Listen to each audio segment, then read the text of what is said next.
नमस्कार मित्रांनो, मी Pravin Kamble, IT सर्व्हरजन Foreman. यापूर्वीच्या व्हिडिओमध्ये आपण आजच्या या एम्प्लॉयबिलिटी स्किल विषयासाठी टॉपिक कम्युनिकेशन स्किल सुरू केला होता. त्यामध्ये आपण मागच्या व्हिडिओमध्ये मोटिवेशन हा भाग घेतला. आज आपण टाईम मॅनेजमेंट म्हणजे वेळेचे व्यवस्थापन आणि दिवसभरातील टू डू लिस्ट, दिवसभरातील कामे याबद्दल माहिती जाणून घेणार आहोत. तर बॉईज, लेट्स स्टार्ट. सुरू करण्यापूर्वी व्हिडिओ आवडल्यास लाईक करा आणि चॅनल सबस्क्राईब करा. Okay boys. मित्रांनो, दिवसभराच्या सुरुवातीला आपण नेहमी म्हणत असतो की आज मला काही वेळच नाही पुरला, आज काय खूप कामं आहेत, किंवा हे माझं काम करायचं आहे पण पूर्ण होईल की नाही सांगता येत नाही, ह्या काम करायला उद्या करीन, आज नको, आज दुसरीकडे जाऊया, आज काहीतरी वेगळं काम करूया. अशा प्रकारचा आपण कामाचं नियोजन करत असतो. किंवा कधीकधी आपण अतिशय महत्त्वाचं काम विसरून जातो आणि अचानक ते आपल्याला आठवल्यावर आपल्याला ते काम परत घाईमध्ये पूर्ण करावं लागतं. जसं की आपला सिलेबस आहे, परीक्षेचं नियोजन असू शकतं, कधीकधी आपलं प्रॅक्टिकल वही कंप्लीट करून देणं असू शकतं, कधीकधी कुठल्या जॉबच्या इंटरव्ह्यूचा तुम्हाला फॉर्म भरण्याची डेट असू शकते, कधी आपल्या ड्रॉइंगचे लेक्चर्स असतात, ड्रॉइंग्स काढणं वेळेत होत नाही, कधीकधी आपल्याला आपल्या आवडीच्या गोष्टीसुद्धा काम करायला, पूर्ण करायला वेळ मिळत नाही. मित्रांनो, आपल्याला ज्या गोष्टी करायच्या होत्या त्या गोष्टी पूर्ण करण्यासाठी आपण वेळेचं नियोजन केलं पाहिजे. निसर्गाने प्रत्येकाला दिवसाचे 24 तास सगळ्यांना समान दिलेले आहेत.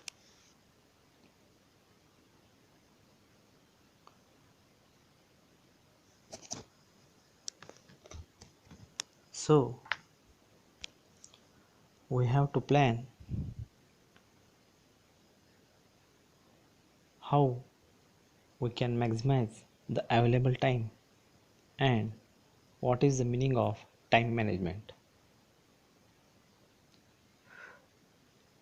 आपण समजून घेऊया वेळेचे व्यवस्थापन म्हणजे काय आणि उपलब्ध वेळेची उपयुक्तता आपण कशी वाढवू शकतो. आपल्या प्रत्येकाला जीवनात यशस्वी व्हायचे आहे. त्यासाठी ईश्वराने उपलब्ध करून दिलेला वेळ सर्वांसाठी सारखाच आहे. म्हणूनच आपला वेळ योग्य प्रकारे वापरावा. हे आयुष्य म्हणजेच वेळच तर आहे आणि तो किती मिळेल हे कोणालाही माहीत नसतं. आपल्याला सर्वांना मिळालेला वेळ प्रत्येकजण कशा प्रकारे उपयोगात आणतो त्यावर तो आपले ध्येय प्राप्त करू शकेल की नाही हे ठरते.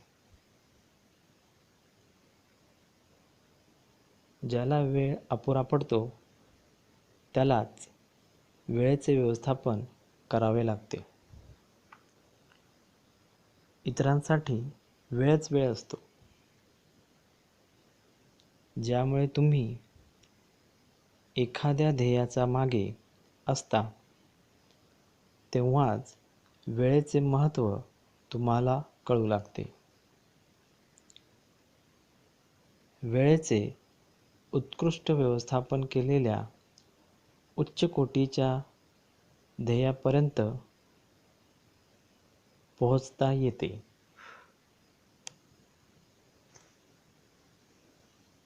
म्हणूनच लक्षात घ्या, वेळ हा खूपच मौल्यवान आहे. म्हणूनच त्याचा विनियोग पैशासारखाच केला पाहिजे.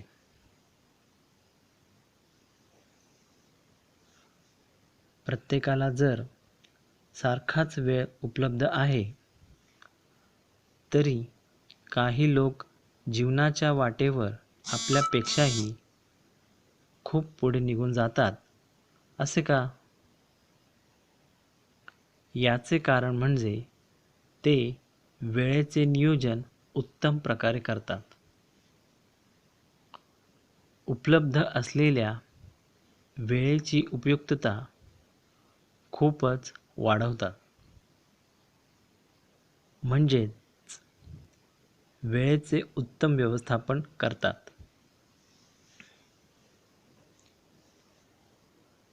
एका सिद्धांतानुसार म्हणजे पॅरेटोचा सिद्धांतानुसार ज्याला 80:20 म्हणजे गुणोत्तरात 80-20 चा नियम असेही म्हणतात, तो वेळेच्या व्यवस्थापनातही अत्यंत उपयोगी ठरतो.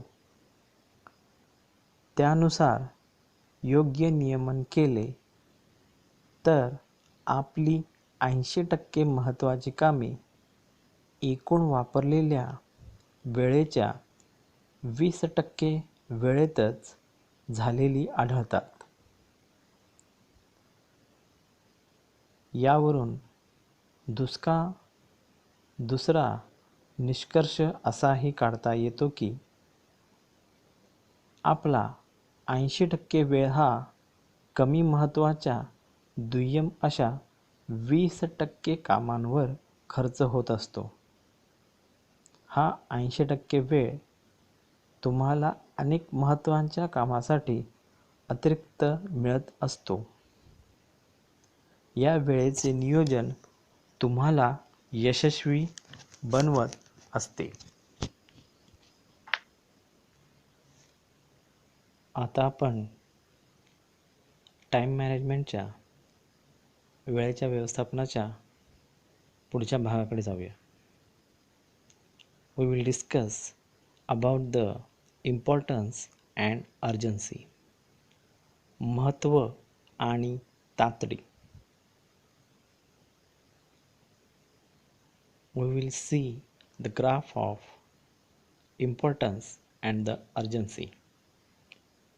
कामाचे महत्त्व इम्पॉर्टन्स आणि कामाची तातडी,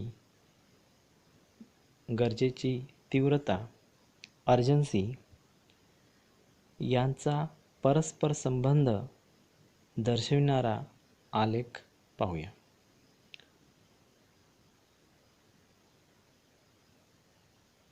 सोबत दिलेल्या आलेख अत्यंत महत्त्वाचा आणि मार्गदर्शक आहे, कारण आपल्याला सर्वांकडे कामाची यादी म्हणजे टू डू लिस्ट असते. मात्र त्यात कामाचे महत्त्व आणि कामाची तातडी यांचा विचारच केलेला नसतो.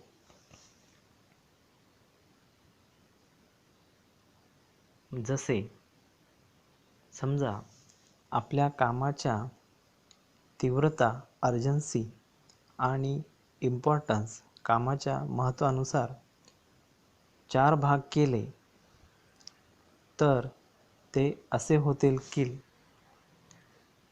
कमी महत्त्व अधिक तातडीचे, low important high urgency, low important low urgency. तर high important high urgency, high important low urgency. म्हणजेच लो इम्पॉर्टंट हाय अर्जन्सी कमी महत्त्व अधिक तातडी. अशा प्रकारची ही जी कामे असतात, ही कामे महत्त्वाच्या कामात व्यत्यय आणतात. ही काळजीपूर्वक व तारतम्याने पूर्ण करणे आवश्यक आहे. दुसरा कॉलम असतो किंवा दुसरा प्रकार आहे लो इम्पॉर्टन्स, लो अर्जन्सी, म्हणजे कमी महत्त्व, कमी तातडीची. ही कामे नेहमी आपले लक्ष विचलित करतात. अशा कामांना बाजूलाच ठेवलेली बरी. तिसरा कॉलम होतो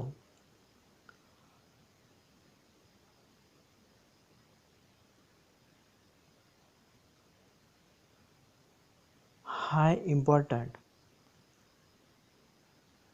हाय अर्जन्सी, म्हणजे अधिक महत्त्व, अधिक तातडीची. ही कामे उद्दिष्ट प्राप्तीसाठी अत्यंत आवश्यक असतात. अशा कामांना सर्वात जास्त लक्ष देऊन तत्काळ पूर्ण करणेच. तर शेवटचा प्रकार असतो हाय इम्पॉर्टंट, लो अर्जन्सी. ही कामे दुर्लक्ष केल्यास धोकेदायक ठरू शकतात. यामध्ये योजनाबद्ध पूर्ण करणे म्हणजे गरजेची तीव्रता वाढत नाही. विशिष्ट योजना करून पूर्ण करणे आवश्यक असते. अशी कामं म्हणजे गरजेची तीव्रता वाढत नाही. तर अशा प्रकारचे 4 कॉलम केल्यानंतर, कामाचे 4 भाग केल्यानंतर आपण वेळेचे व्यवस्थापन व्यवस्थित करू शकतो. परंतु अशा प्रकारे व्यवस्थापन करत असताना वेळेच्या व्यवस्थापनाला काही अडथळे येतात. Now we will see the barriers of time management, म्हणजेच वेळेच्या व्यवस्थापनातील अडथळे.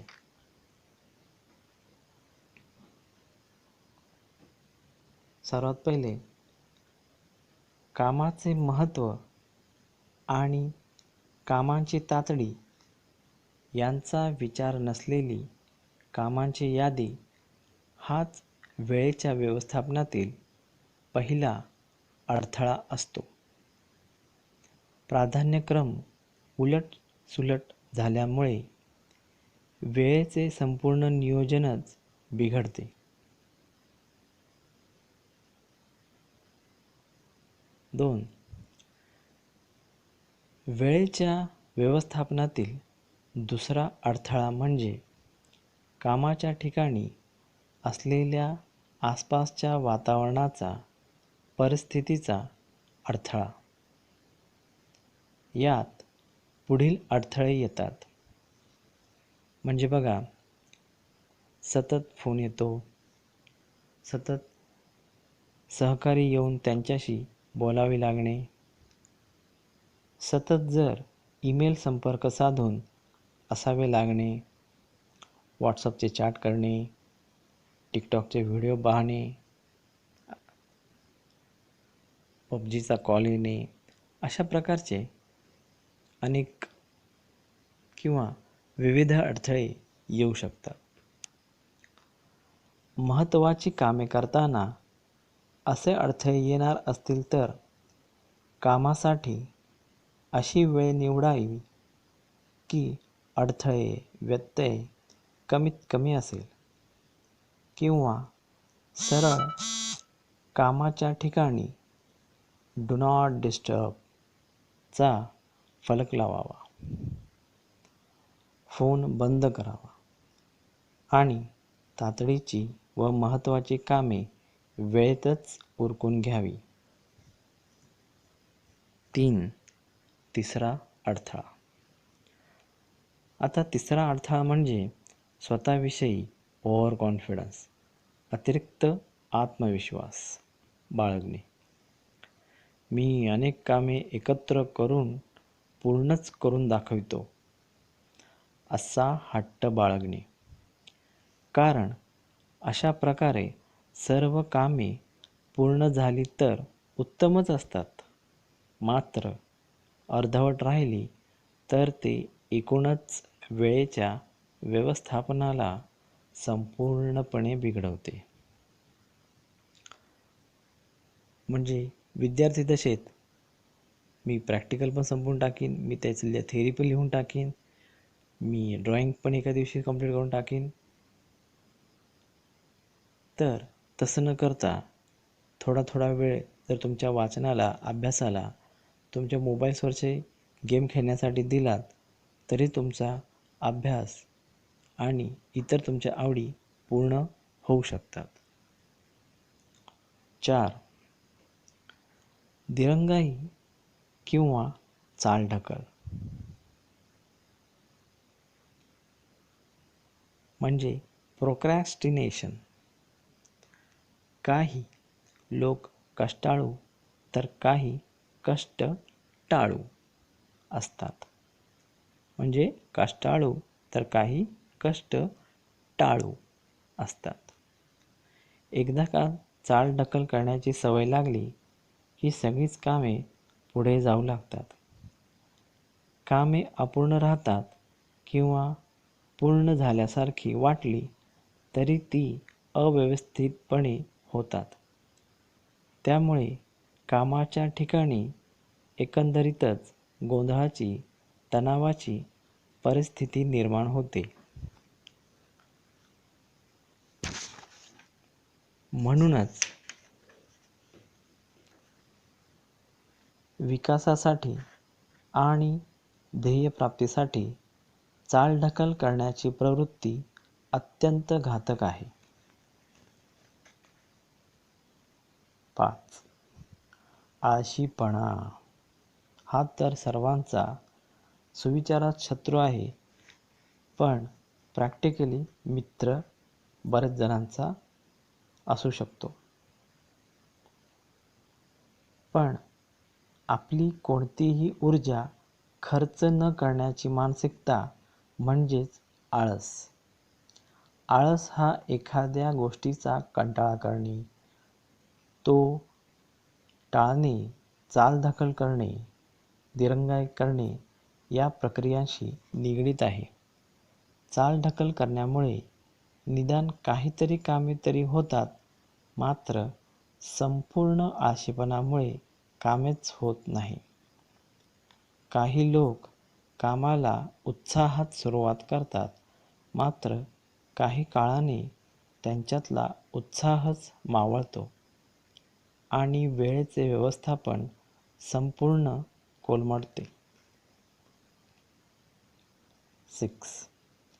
या व्यतिरिक्त विश्रांतीच न घेणे, क्षमतेपेक्षा अधिक कामे अंगावर घेऊन स्वतःवर अतिरिक्त तणाव निर्माण करणे यासारखे इतरही अडथळे वेळेचे व्यवस्थापन बिघडवितात. सर्वांना हो हो म्हटले तर आश्वासने अपूर्ण राहतात. त्यामुळे काही जणांना तरी नाही म्हणणे तुम्हाला आवश्यकच ठरेल. मित्रांनो, आता आपण बघणार आहोत दिवसभराच्या वेळेच्या नियोजनासोबतच सर्व कामांची यादी कशा प्रकारे तयार करायची. That means what are the tools to plan our work, to-do list or scheduling your day. So let's go. सर्व कामांची यादी. आपल्याला आवश्यक वाटणाऱ्या सर्व कामांची यादी बनवा व त्यात महत्त्वाच्या कामांना वरचे स्थान, कमी महत्त्वाच्या कामांना खालचे स्थान अशा प्राधान्यक्रमाने द्या. आता प्राधान्यक्रम देताना त्या कशा ठरवल्या पाहिजेत? तर सर्वात पहिले सर्वच कामांची यादी एकत्र तयार करा. 2. त्यानंतर कामांची विभागणी करा. वैयक्तिक, व्यावसायिक, घरगुती, अभ्यासविषयक इत्यादी वेगवेगळ्या प्रकारची कामे वर्गीकृत करा. त्यांचे गट बनवा. जसे की अ, ब, क. अ गटामध्ये अत्यंत महत्त्वाची कामे, ब गटामध्ये महत्त्वाची कामे, क गटामध्ये अगदीच फावल्या वेळात उरकण्याची महत्त्वाची नसलेली बिनमहत्त्वाची कामे. 3. खूप महत्त्वाची वाटत असलेली कामे खूपच असल्यास पुन्हा फेरविचार करा. त्यानंतर पुन्हा प्राधान्यक्रम नव्याने ठरवा. हे सर्व करत असतानाच एक 2 मिनिट्स रूल म्हणून एक असतो. तर प्रसिद्ध लेखक डेव्हिड ॲलेन यांची ही कल्पना आहे. ती काय आहे?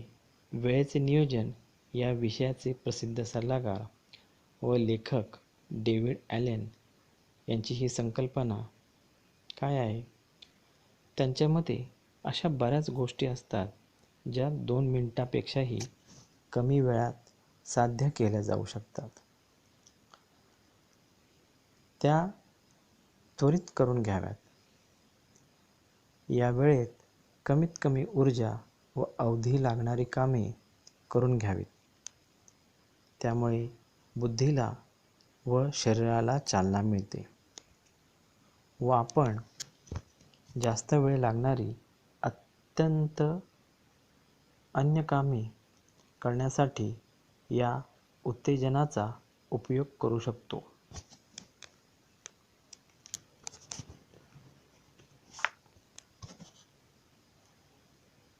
तर या कामाच्या यादीचे जे आपण बनवले आहे तिचे फायदे काय असतात?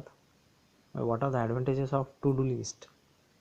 एवढी जी धावपळ करतोय यादी बनवण्यासाठी त्याचे काही फायदे आहेत का? तर हो. सर्वप्रथम अशा यादीमुळे तुम्हाला तुमचे प्रत्येक काम लक्षातच राहते. कुठलेही काम विसरण्याची भीती राहत नाही.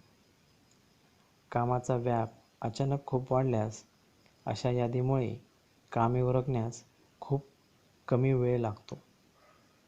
व्यापातून मुक्तता मिळते. जेव्हा तुम्ही या यादीनुसार कामे करता तेव्हा तुमच्या आसपासची सर्व माणसे आनंदी, समाधानी होतात. तुमची विश्वासार्हता वाढते. नियोजन सफल होऊ लागते. तुम्ही जर प्राधान्यक्रम खूपच विचार करून ठरविला तर उच्च दर्जाच्या महत्त्वाच्या कामासाठी तुम्हाला अधिक वेळ आणि शक्ती उपलब्ध होते. सर्वात महत्त्वाचे म्हणजे आजच्या स्पर्धेच्या युगात तुम्ही तणावमुक्त राहू लागता.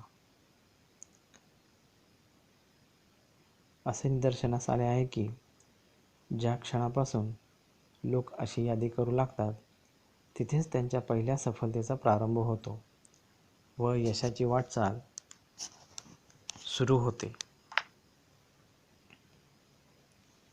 मित्रांनो, आता आपण एम्प्लॉयबिलिटी स्किलच्या